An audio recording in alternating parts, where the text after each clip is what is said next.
seminario web de Diligent, en el que en esta ocasión vamos a tratar sobre un tema de creciente y rabiosa actualidad, como es la ciberseguridad en la empresa, y más en concreto en el Consejo de Administración. En el día de hoy tenemos el enorme placer de contar con la colaboración de Pablo de Lombas, director gerente de Cumplen. Cumplen, como muchos de ustedes conocen, es una de las principales asociaciones de cumplimiento normativo que existen en España. Pablo nos contará un poquito más a continuación sobre su organización y también me gustaría presentar a Miriam García, abogada del área de ciberderecho y ciberseguridad en Ethics Club, que como muchos también conocen es una firma especializada en cumplimiento normativo y ciberseguridad. Miriam, Pablo, buenas tardes y muchas gracias por estar ahí con nosotros. Bueno, yo soy Laura Espinosa, directora de Ventas y Desarrollo de Negocio de Diligent para España, Portugal e Italia. Antes de nada, como siempre, vamos a comenzar con algunos aspectos logísticos. Como en otras ocasiones, durante la sesión de hoy van a poder hacernos sus preguntas y al final vamos a intentar responder si es que el tiempo nos lo permite. Para ello pueden utilizar el panel de GoToWebinar que tienen a la derecha de sus pantallas. Cuando acabemos esta sesión, en los próximos días les vamos a hacer llegar también la grabación y la presentación junto con las preguntas y respuestas para que lo compartan internamente como deseen. Y bueno, pues pasamos ya a presentarles la agenda. En el día de hoy comenzará Pablo con una breve introducción donde nos va a comentar a grandes rasgos la misión y objetivos de la organización a la que representa. Y después nuestra invitada Miriam nos va a hablar sobre la situación actual y las tendencias que existen en materia de ciberseguridad y ciberdelincuencia. También Miriam nos va a hablar sobre esta nueva disciplina tan interesante como es el ciberderecho, de la que todavía se conoce muy poco.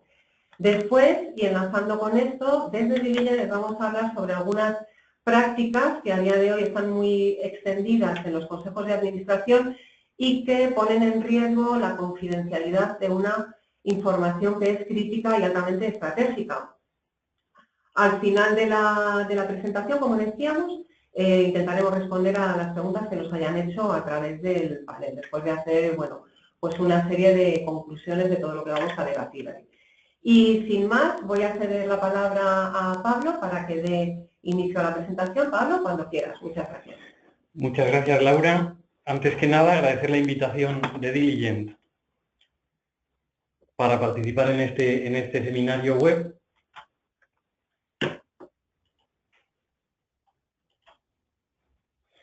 Y voy a explicar un poquito qué es Cumplen. Cumplen es la Asociación de Profesionales de Cumplimiento Normativo. Es una entidad sin ánimo de lucro que acoge tanto a profesionales como a entidades públicas y privadas de cualquier tamaño y de cualquier sector que tengan interés o estén implicadas en el mundo del compliance. Su objetivo principal es el desarrollo, la difusión y la profesionalización de las materias asociadas a compliance y en general de la función compliance dentro de la empresa. Visto desde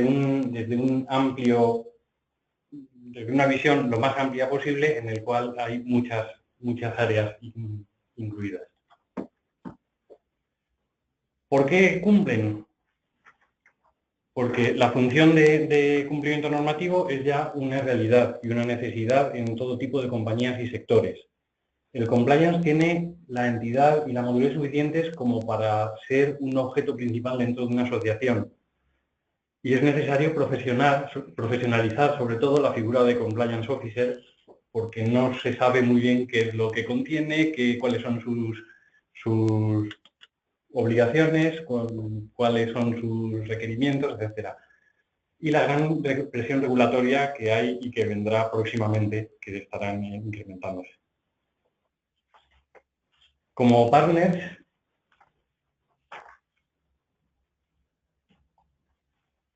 contamos con varias figuras, el Global Sponsor, que en este caso es Diligent, nuestro sponsor principal, y otra serie de socios estratégicos que nos ayudan en el desarrollo de nuestras funciones y de nuestros objetivos. Los socios que tenemos están implicados y creen en nuestra misión y nos ayudan en su consecución. Ya hemos superado los 500 asociados, concretamente desde el mes de marzo. Y aquí podéis ver algunos de los socios corporativos que cumplen. Entre ellos está ECIX, a quien ahora pasaré de palabra. Durante este seminario web va a quedar de manifiesto la importancia de la política de la utilización de dispositivos informáticos por parte de las personas que componen las organizaciones. Estos dispositivos, como los tablets, los smartphones, los dispositivos de almacenamiento y también la política de intercambio de información por parte de los empleados. Nos lo va a contar Miriam García. Miriam García, que pertenece a ECIX Group, trabaja en ECIX Group, como antes ha presentado Laura, es una entidad de servicios legales especializada en cumplimiento normativo y ciberseguridad. Paso ya la palabra a Miriam. Hola, muy buenas tardes a todos. En primer lugar, muchísimas gracias por invitarme a estar aquí con todos vosotros esta tarde. Yo voy a contar un poco el aspecto de ciberseguridad, derecho e Internet, ¿vale? Y vamos a comenzar con cuál es la situación actual. Lo cierto es que vivimos en un contexto, en una sociedad hiperconectada. Todo el mundo utiliza Internet, ya sea en el smartphone, en la tablet, en el ordenador, ¿vale? Y tenemos prácticamente toda la información, todos los activos valiosos en Internet, ¿vale? Pero yo llego a la reflexión, y me gustaría trasladárosla, es que si las empresas se encuentran preparadas para el uso de Internet. Si se han considerado los riesgos a los que nos podemos enfrentar en la empresa y, lo más importante, si se están tomando medidas eficaces para evitar estos riesgos.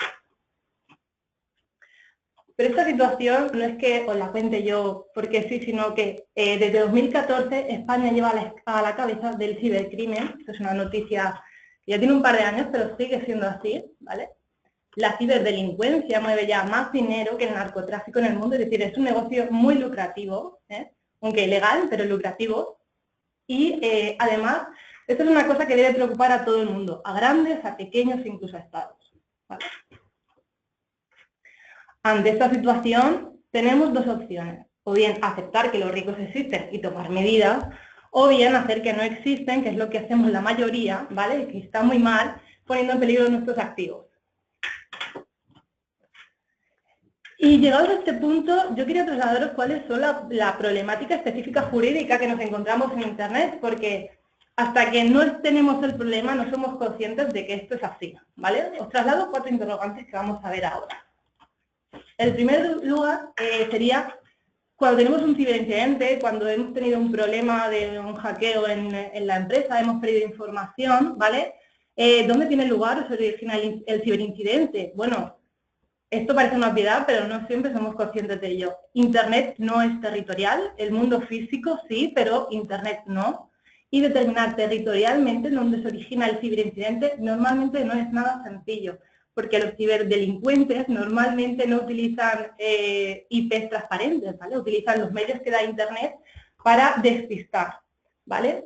Lo cierto es que el problema que se genera en Internet tiene, la gran mayoría de ocasiones, consecuencias físicas reales. Es decir, si nos roban información, tenemos un problema interno en la empresa, pero también externo con nuestros clientes y probablemente con la prensa. En segundo lugar, cuando tenemos un ciberincidente, ¿vale? No se sabe muy bien cuál es la ley aplicable, si es que la hay, ¿vale? El derecho internacional privado, que es el que se aplicaría tradicionalmente, es distinto en cada país. No es lo mismo cómo resuelve un juez español un incidente que ha ocurrido en Estados Unidos que el de Estados Unidos cuando ha ocurrido en España, ¿vale? Muchas veces tiramos de acuerdos internacionales, pero no siempre existen en todas las materias. Por lo tanto, aquí la empresa queda desprotegida totalmente.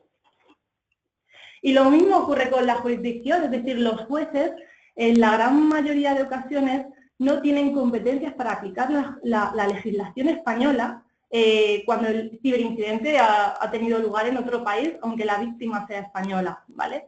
Y esto le ocurre tanto a tribunales como a fuerzas y cuerpos de seguridad del Estado. De hecho, en muchas ocasiones la policía da con el cibercriminal, pero no es posible llevarlo ante la justicia porque nuestra jurisdicción no es competente en esos países. Y por último, aquí lo importante es, al final en la práctica, ¿cómo está regulado Internet? Pues bien, lo que mejor funciona aquí es la autorregulación. Cada plataforma online, cada empresa online tiene sus propios términos y condiciones de uso, que son las que al final se aplican cuando hay un problema. También funcionan muy bien los estándares internacionales cuando se acoge la plataforma, ¿vale? Y hay algunas normas supranacionales de índole mundial, por ejemplo, la regulación de dominios, ¿vale? Va de mano de la ICANN. Esto es interesante para cuando tenemos un problema de dominios o suplantación de dominios, ¿vale? Pues saber que esta es una de las pocas materias que está regulada a nivel mundial. Ante esta situación que os acabo de contar, debemos darle un nuevo enfoque a la ciberseguridad, que es resolver problemas jurídicos a través del ciberderecho. El ciberderecho es una disciplina que está ahora naciendo. De hecho, en Estados Unidos ya lleva un poquito de tiempo, ¿vale? El ciberlaw. En España todavía y en Europa vamos un poquito atrasados. Es una manera distinta de entender el derecho, totalmente distinta a la tradicional. Como veis en la slide, la ciberdelincuencia se dispara año tras año y lo cierto es que por más concienciación que parece que hay en el mercado y en la sociedad, sigue habiendo más incidentes. Algo falla, ¿vale? Hay algo que estamos haciendo mal. Y es más, las denuncias se disparan, pero los delitos quedan sin castigar, ¿vale? Esto es un hecho cierto, de hecho, ahí tenéis los datos de 2014, ¿vale? Y esto va en aumento. Como os decía, mundo físico, derecho tradicional, una vez que saltamos al mundo cibernético, tenemos que entender el derecho de otra manera y enfocado a las plataformas, ¿vale? Nos situamos en la plataforma, aplicamos sus términos y condiciones de uso, aplicamos legislación mundial en determinadas materias que existan, pero el derecho territorial se queda bastante cortito y al final el que lo sufre es la empresa.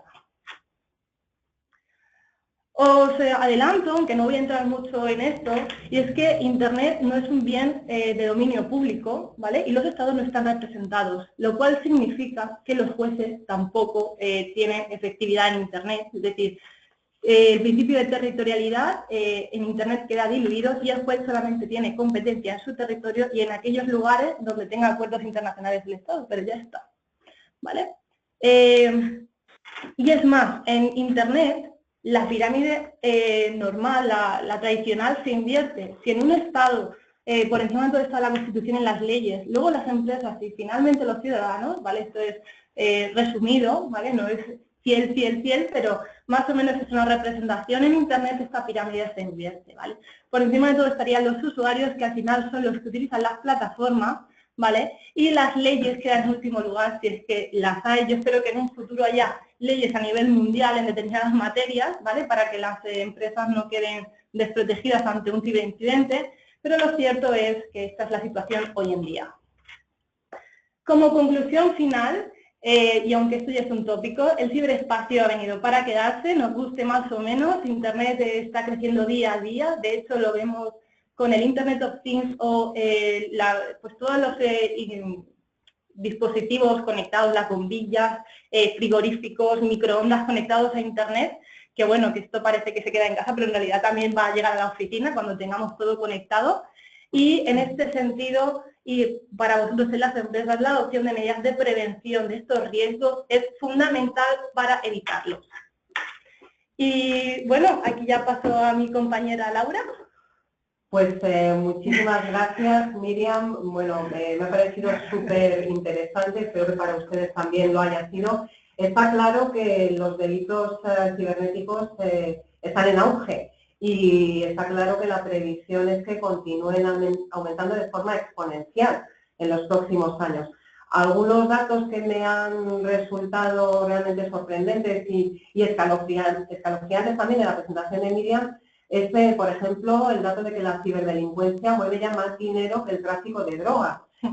Otro dato que me ha parecido muy interesante y preocupante es que España continúa estando a la cabeza de los ciberataques dirigidos y que las empresas españolas siguen estando entre las menos preparadas para defenderse de estos ciberataques.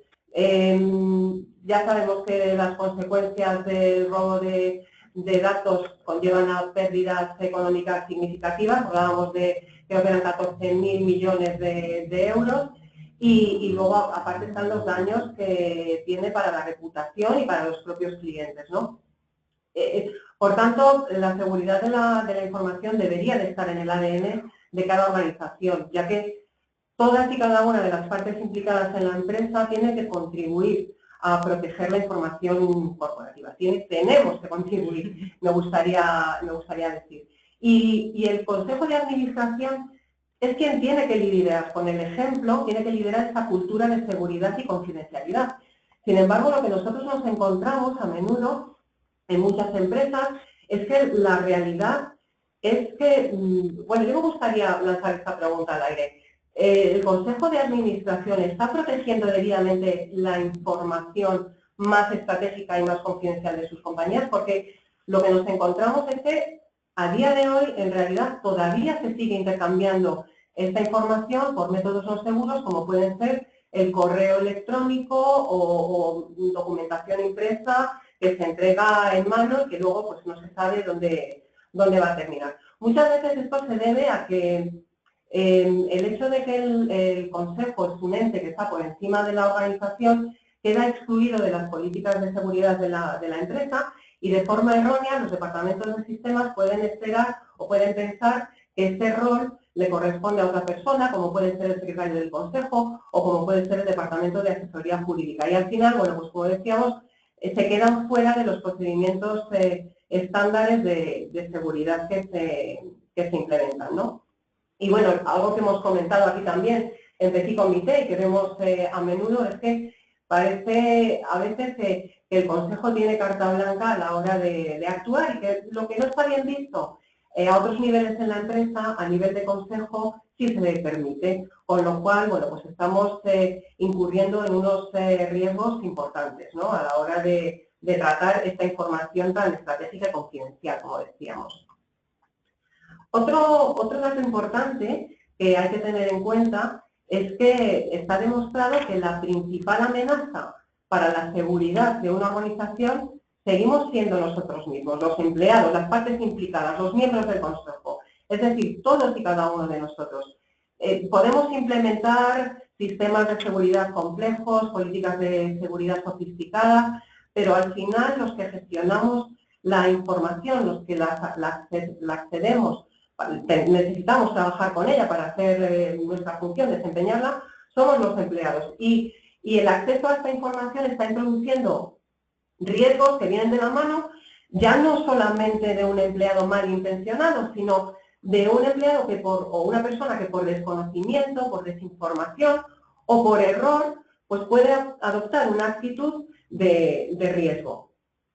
Algo que si no lo hemos comentado, se comentará también, es que dentro del programa de prevención de riesgos, la ciberseguridad es un punto importante, porque efectivamente lo primero que hay que hacer es concienciar a todas las partes implicadas de la empresa, empleados, consejeros, en estos principios de seguridad básicos, evitando así un gran número de amenazas. Y a partir de ahí ya podremos aplicar las medidas necesarias para mitigar los riesgos restantes que esta vez sí van a proceder de atacantes y usuarios con malas intenciones. Volviendo al Consejo de Administración, está claro que un consejero no tiene por qué ser un experto en seguridad, pero definitivamente tiene que estar incluido en estos programas de protección de riesgos. Y todo pasa por crear una cultura de empresa que esté concienciada con la seguridad. El Consejo de Administración tiene que elaborar un código ético que recoja las normas básicas de intercambio y uso de información y de dispositivos dentro de la empresa.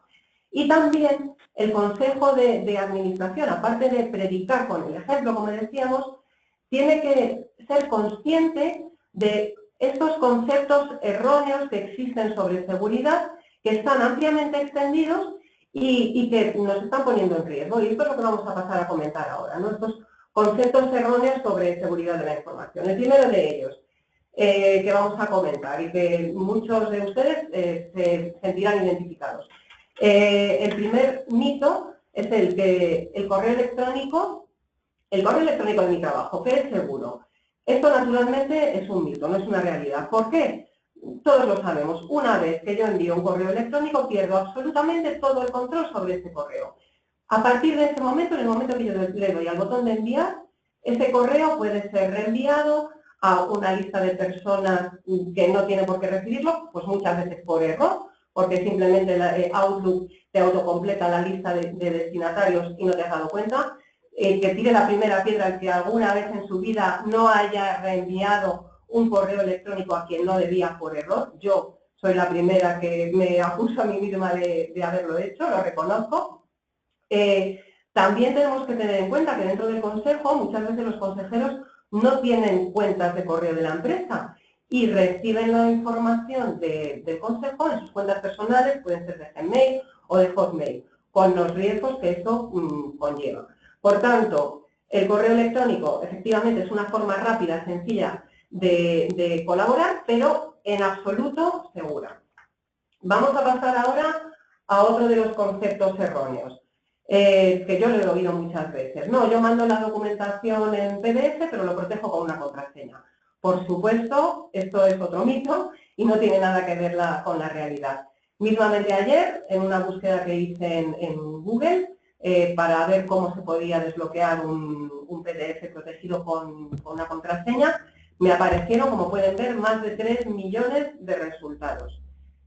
También resulta en este caso escalofriante saber la cantidad de personas que están en el ciberespacio disponibles para ayudarnos a usted y a mí a descodificar esta información confidencial, para ayudarnos a ciberdelinquir, como estábamos diciendo. Y luego, por último, otro concepto erróneo muy extendido es que los datos privados, mis datos, están mucho más seguros dentro de mi propia empresa para que estén a salvo. El hecho es que, se lo pueden confirmar la mayor parte de los expertos, un proveedor externo de seguridad va a ofrecer siempre la experiencia, las instalaciones y los recursos necesarios para proteger la información de forma adecuada, ya que nosotros somos especialistas en esto, los proveedores que nos dedicamos a esto somos especialistas precisamente en proteger la información confidencial de nuestros clientes. Y contamos con esta infraestructura y con estos medios para proveerlos. Sin embargo, sí que es verdad que existe una barrera cultural que todavía tenemos que vencer, pues como igual que de la misma manera en el pasado, antes de estar extendido los bancos, las entidades financieras, pues se guardaba el dinero debajo del colchón porque era mucho más seguro. Bueno, todos o la mayoría de nosotros confiamos ya afortunadamente en los bancos para que custodien nuestro dinero, igual que los proveedores de información custodiamos la información. Vamos a ver de forma muy rápida una forma más eficiente y segura de tratar la documentación del Consejo. En este caso, utilizando la aplicación para el Consejo de Administración de Diligent. ¿Cómo funciona? Bueno, pues el administrador de la aplicación, que normalmente suele ser el secretario del Consejo o el responsable de asesoría jurídica que tiene que preparar la documentación, arrastra los documentos al entorno de Diligent. Y en ese instante Diligent hace una copia de los mismos y los encripta, los cifra.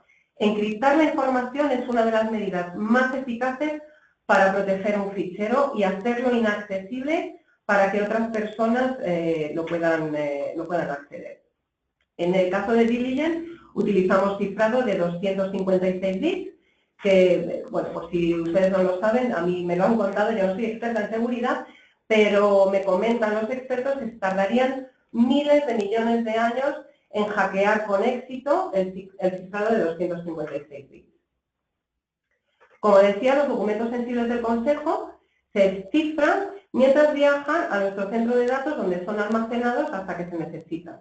El centro de datos de Diligent dispone, lógicamente, de las medidas de seguridad físicas y electrónicas impenetrables, de acuerdo con los estándares más altos de la industria, para garantizar que la información de nuestros clientes está debidamente protegida. Y desde allí, cuando los miembros del Consejo abren la aplicación de Diligent para acceder a la información de su consejo, lo que hacen es descargar a su dispositivo un documento que está encriptado, donde una vez más, la información se gestiona de forma segura. Estos documentos solo se pueden descodificar para ser visualizados cuando se cumplen todos los requisitos que vemos aquí. Por un lado, el usuario tiene que contar con las claves de usuario y contraseña adecuadas. Lógicamente, tiene que tener permiso por parte del administrador para ver esa información y tiene que estar utilizando el dispositivo correcto. Es decir, incluso si alguien intentara averiguar mis claves a través de otro dispositivo, no podría acceder si no está utilizando el dispositivo que está asociado a mi propio usuario.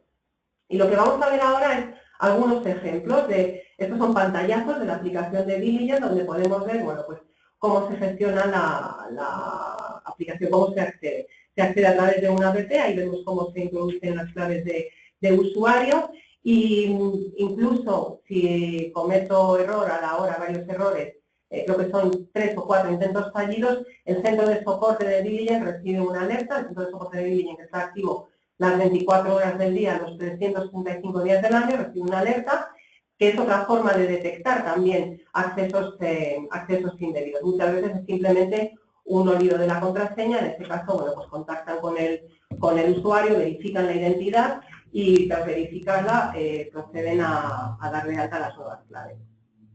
Aquí vemos un ejemplo de cómo se recibe la información, que como decíamos, están cifrados y solo son accesibles a través de la aplicación. Algo importante también es que en el momento en que yo me conecto, la aplicación gestiona las actualizaciones, es decir, la información antigua se elimina, se borra de forma automática. Yo siempre solamente voy a tener acceso a la versión más actualizada. Incluso si pierdo un dispositivo, se hace un borrado automático de esa información, si lo pierdo o si me lo sustraen. También hablábamos de los permisos de acceso. Yo voy a ver solamente la información que me compete, no voy a poder ver información que no me ha sido publicada expresamente para mí. A la hora de distribuir la información, más allá de la aplicación, algunos clientes nos piden la posibilidad de poder imprimir los materiales. Bueno, es posible hacerlo, nosotros recomendamos que no se haga, pero para aquellos clientes que excepcionalmente quieren permitir a sus consejeros que impriman la documentación del consejo, lo que podemos implementar son unas marcas de agua que identifican a la persona que ha llevado a cabo esa impresión, el día y la hora, para que en el caso de que hubiera una filtración se pudiera identificar por dónde ha venido. Pensemos también que no estamos hablando siempre de las filtraciones malintencionadas dentro del consejo. En el caso del consejo, lo que intentamos evitar es que haya una filtración por error del propio usuario, que como decíamos son las más comunes. También la aplicación cuenta con herramientas de colaboración y debate para que el consejero no tenga que salir del entorno de la aplicación y utilizar métodos alternativos como el WhatsApp o como el email para comunicarse entre ellos. Se pueden comunicar a través de notas, las anotaciones en la aplicación, en la documentación pueden ser privadas, pero yo las puedo compartir cuando lo deseo con otros usuarios que tienen acceso a esa información y todo queda, como decíamos, dentro del entorno de la aplicación. Y otra forma de compartir información o de colaborar es a través de la mensajería instantánea cifrada que también ofrece Diligent. Y bueno, aquí vemos algunos pantallazos con algunos ejemplos de cómo se puede utilizar esta herramienta de mensajería instantánea. Y bueno, para resumir, ya que nos estamos quedando cortos de tiempo, básicamente lo que nos gustaría compartir con ustedes es que es nuestra opinión de los que estamos aquí hoy y yo creo que de la mayoría de ustedes también, que para que una organización sea eficaz, los estratos superiores tienen que ser un ejemplo para el resto de la empresa en materia de seguridad. Y por tanto tienen que utilizar las mejores herramientas y métodos para proteger la información, en el caso del Consejo de Administración, la información más estratégica y confidencial de la compañía. Antes de finalizar, unas pinceladas sobre Diligent. Diligent somos un proveedor en portal para consejos de administración. Nosotros nos dedicamos solamente a esto. La empresa llevamos ya más de 15 años, 16 años concretamente, dedicándonos a facilitar la colaboración y la gestión de la documentación en el Consejo de Administración. De hecho, contamos ya con casi 5.000 clientes en el mundo y más de 140.000 miembros de consejo, ejecutivos, miembros de la Secretaría confían en nuestra herramienta para gestionar esta información tan estratégica y tan confidencial. Y bueno, llegados a este punto, algunas reflexiones que nos gustaría hacer. Como decíamos, la seguridad es algo que tiene que comenzar desde la cúpula de las organizaciones y desde ahí tiene que extenderse a toda la estructura organizativa. Me gustaría preguntar también a nuestros invitados de hoy, a Pablo y a Miriam, si quieren hacer alguna aportación final. Pablo, por favor. Bueno, pues sencillamente pues destacar la importancia que tienen los programas de prevención de riesgos o programas de compliance, ya que ayudan a minimizar los riesgos que ponen en peligro a la empresa económicamente, reputacionalmente, incluso legalmente, incluido la parte penal. Y es labor del Consejo de Administración el implicarse en el desarrollo de estos programas. Y desde luego un programa de prevención de riesgos no es útil si no lo conoce el resto de empleados y de la organización. Por lo tanto, la formación a todos los niveles es esencial para que el programa sea eficaz. Entonces, creo que esto es fundamental, no siempre lo tenemos en cuenta. De acuerdo. Y bueno, trasladaroslo. Estamos ahí totalmente de acuerdo los tres. Como vemos en el título de esta última slide, hay que concienciar, hay que formar, informar, dar ejemplo y, por supuesto, apoyarnos en las tecnologías que nos pueden ayudar en toda esta gestión de la información. Nada más por nuestra parte.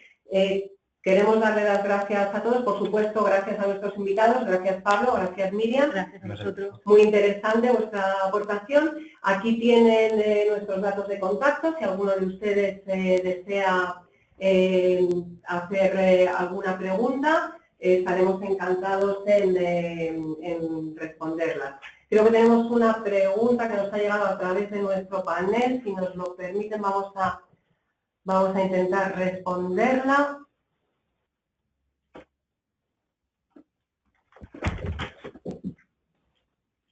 De acuerdo. Nos preguntaban si es posible disponer de esta presentación en soporte informático. Naturalmente que sí. Como decíamos al principio, tras la presentación de hoy, les haremos llegar a todos una copia de la presentación, la grabación de esta sesión. Nuestros datos de contacto los tienen aquí. Y, naturalmente, si desean más información sobre Cumplen, sobre Ethics o sobre Diligent, no tienen más que contactar con nosotros. Para información sobre Diligent pueden contactar conmigo o a través de nuestra página web pueden encontrar también mucha información que va a ser de utilidad para ustedes. Pues nada más, esperamos que lo hayan encontrado interesante. Muchísimas gracias a todos por asistir y a su entera disposición. Un saludo y muy buenas tardes. Muchas gracias a todos. Gracias.